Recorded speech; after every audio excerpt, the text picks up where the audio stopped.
I am so excited to introduce my community today. You're going to love her, to Dr. Melissa McCreery. She is a clinical psychologist. She is an expert in emotional eating, author, host of the Too Much on Her Plate podcast, and the creator of You're Missing Peace. It's a program that supports smart, busy women in creating freedom from overeating and peace with food. Yes, please. Welcome, Melissa. Oh, thank you for having me. I am excited to talk with you today. Oh, you too. You want to just start us out with, so you are a clinical psychologist, kind of the space that you live in at this moment within your career? I live in this online space. I have spent my entire career helping women with issues around food and weight and eating and every single possible tangled up combination you can imagine about that. And what I have evolved into and what I do exclusively now is help people break the chains of that, break free from that, which is different from staying in control or maintaining or managing or winning the fight or feeling strong. My belief is, and I think a lot of women share it, that life is too short to spend it struggling with food and waking up every morning wondering if it's been a good day or a bad day and basing all of that on some silly number. And so I really help people find freedom. Oh my goodness. I love this. And I'm agreeing with you. That number thing for me kills me with, I feel like my clients can base their day, if it's been good or bad, on what the scales told them in the morning. I'm successful, I'm not. And there's, as you know, and what we're going to talk about today, just so much more to this picture. I kind of want to dive in here. I'm curious. I feel like you work with a lot of businesswomen, a lot of individuals who are successful in so many areas of their life. And yet this piece, this weight piece or emotional eating piece really feels like it's their area that they're like, darn it, I can't conquer this. Why not? First of all, yes. And I think what I also see is so many women who feel like they're the only ones, right? Everybody else has this figured out. I've done all these amazing things. I can be in 3 places at once with my kids and my career. Why can't I do this? And the reason is that we've been sold this bill of goods. We've been sold this oversimplified formula that it's all about the food, that you just need to eat less and move more, and that, suck it up and be strong and make it happen. And the truth is, especially for smart, busy women, there are some very compelling reasons that we overeat, that we use food to fill in the gaps, that we use food to take care of ourselves. I call them hidden hungers. And if we don't pay attention to these hidden hungers, which tend to multiply and travel in a pack, if you don't fix the reasons that food has the power in your life, you're going to keep struggling with it. And if you buy that myth that it is your job to just keep going in there and fighting the good fight and manage your food somehow, nothing gets better and you stay stuck and you lose your confidence and all these other things that just, we all know all too well. We do. And you're hitting on this. And let's just remind our audience today that we are talking about when somebody does a quicker fix and you lose weight and you have great results. And then all of a sudden, you feel like you've hit your results and you backslide. And what Dr. McCreery is talking about today is that backslide is happening for a reason. Can you go into that, or like some examples within this talk? Absolutely.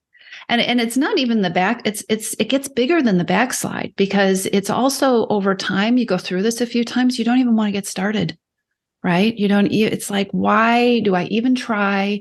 We lose our confidence. Think about the last time you fell off track or you backslid, and think about what was going on. Because the truth is, there is always a reason that we eat, and there is always a reason that we overeat. And it is not that you are lazy or you don't have enough discipline. There's always a reason. And so maybe you were stressed out. Maybe you were exhausted. Maybe you were too busy to get the food in the house, or too busy to even think about making a different kind of choice. Maybe you were overwhelmed.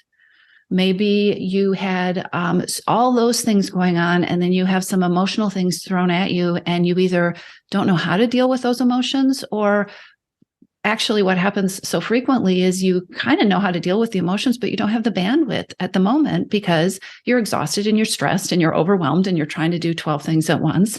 And oh, here is food, which is so easy and so available and so attractive for kind of using to fill the gaps, right? To be a Band-Aid for all those things so that you can keep going and keep doing the other amazing things that you're doing in your life. It gets to be a cycle where food is a coping mechanism. The reasons, the hungers that you have that aren't getting taken care of can tend to, they tend to feed off of each other and build up so that it can start to feel like a real vicious cycle. Well, it doesn't just feel like one, it is one.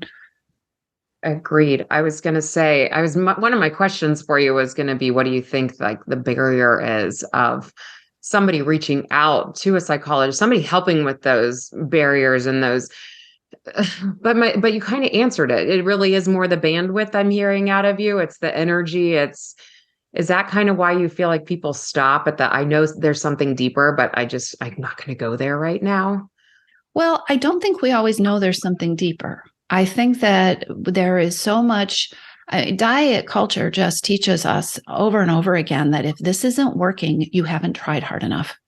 If this isn't working, you got to go back in there and do it one more time and, and show up as your best version of yourself. And it ignores the reality that we have all these other things going on.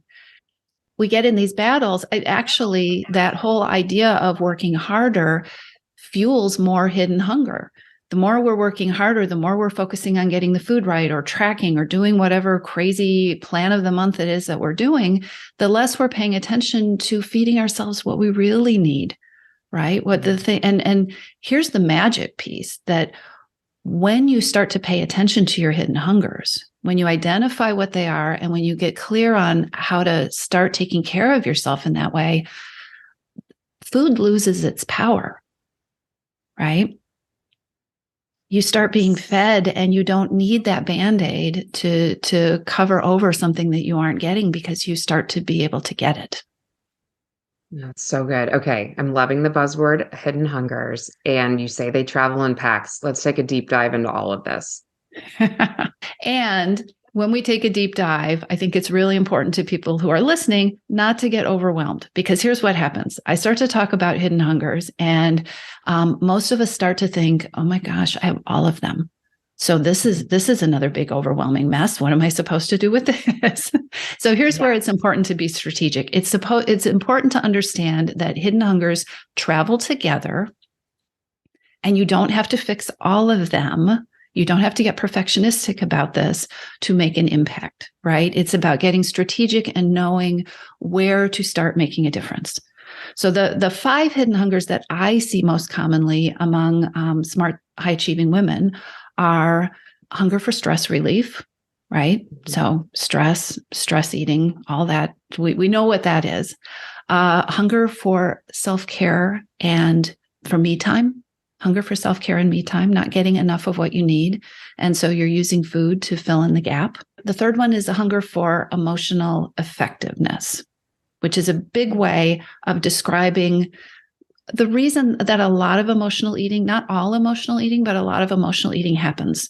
There are emotions, there are things coming at us, and we either, like you said, don't have the bandwidth to deal with them, or sometimes we just don't know what to do with them. And it is just so much easier to numb out or to push those feelings away or to not have to think about them for a bit and just use chocolate. You know, the biggest one that I think people underestimate is a hunger for rest.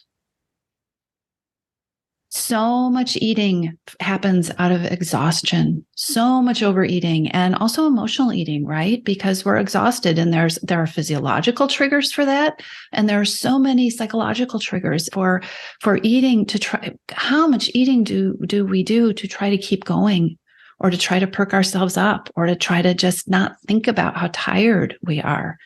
And man, that's a place where I can really get on a soapbox, because we spend a lot of time telling ourselves, I shouldn't be tired, right? Nobody gets enough sleep, right?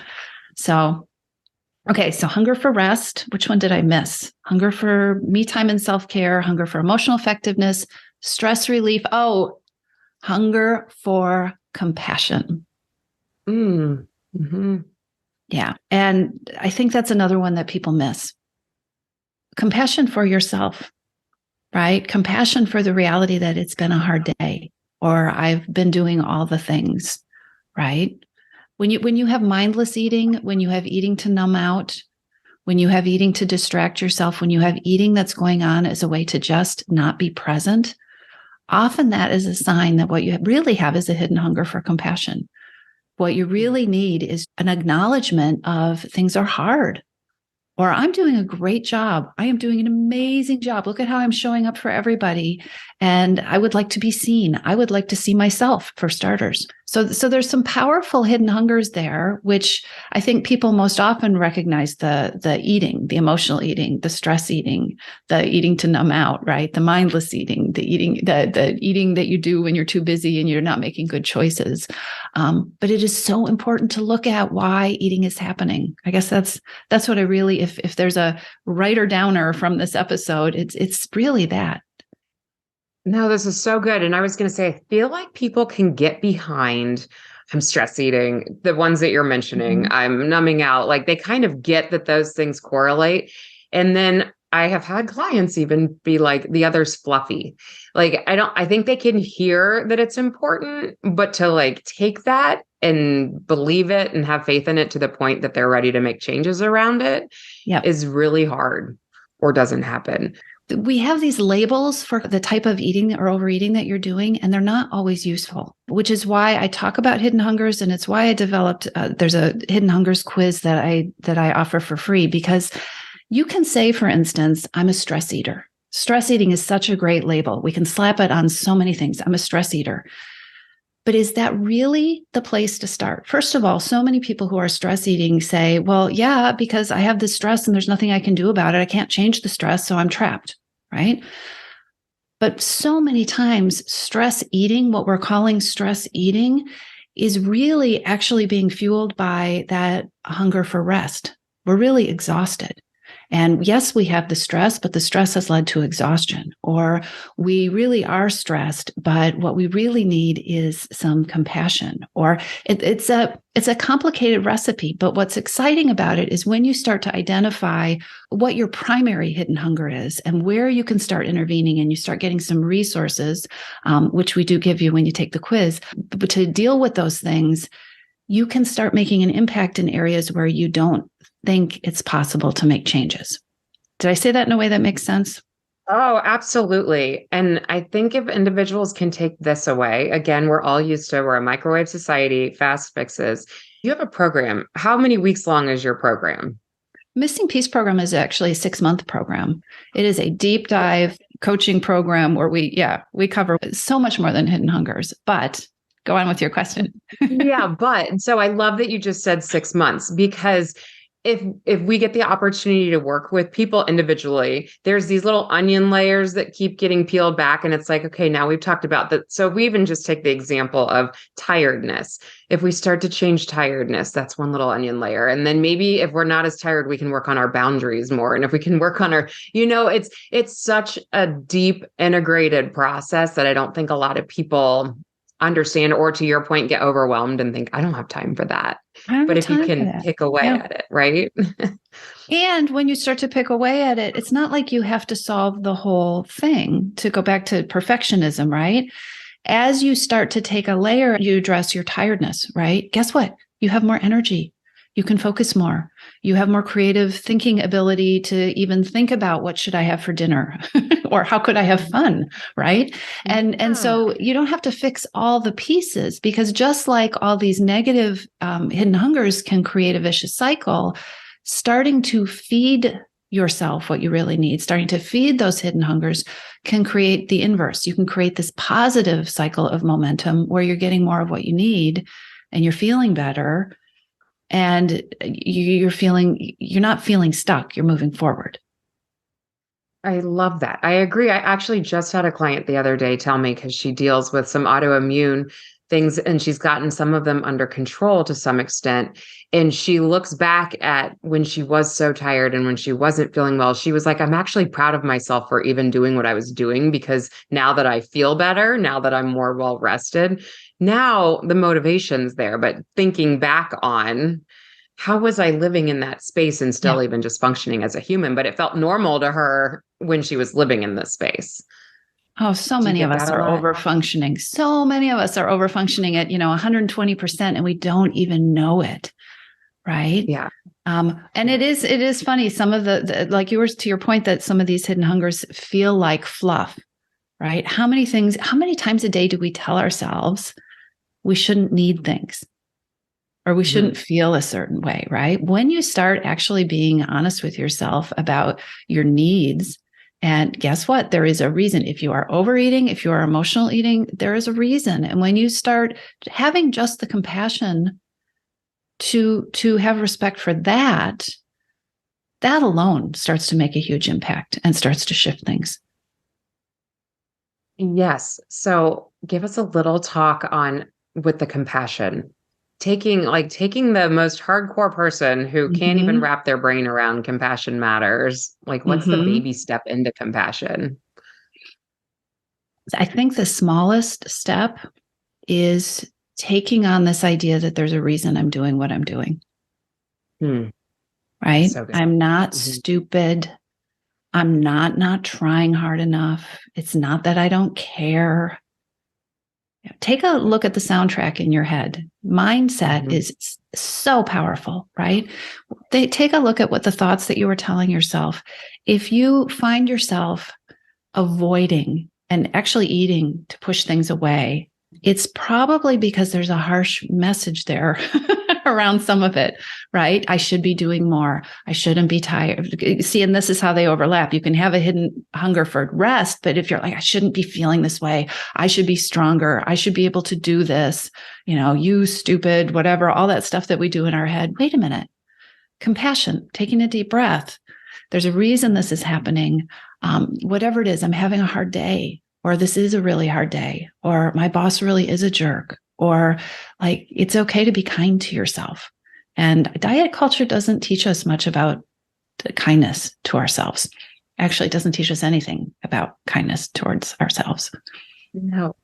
Which we have so much to talk about that this is part one. We have a part two coming up. I feel like you're starting to segue into one of another negative things that we tell ourselves is I have no willpower. Like, why do I not Oh, have any ability? I know. And I think that your disgust around willpower is like mine around the scale, which we can kind of segue into that. We will oh, talk that more could in be part part two. three. That could be. we can. Yeah. Actually, we're just going to start podcasting together. Oh my goodness. So to wrap up now, though, I feel like you've already poured over our listeners what I would say if you could wrap your arms around them and have them listen to make sure they walked away with one thing. Let's just repeat it again. Like if they are leaving this session today, what are you like, just if you heard nothing else, hear this. Well, I want you to hear that we gave you a high level view of hidden hungers, and it's a lot. The simplest thing that you can do is go take the free hidden hungers quiz, because it will take this information and it will boil down. What you will get is you will get one result. This is your primary hidden hunger, and you will get then some free resources of like, okay, here's an action step. Start working on this, and here is why.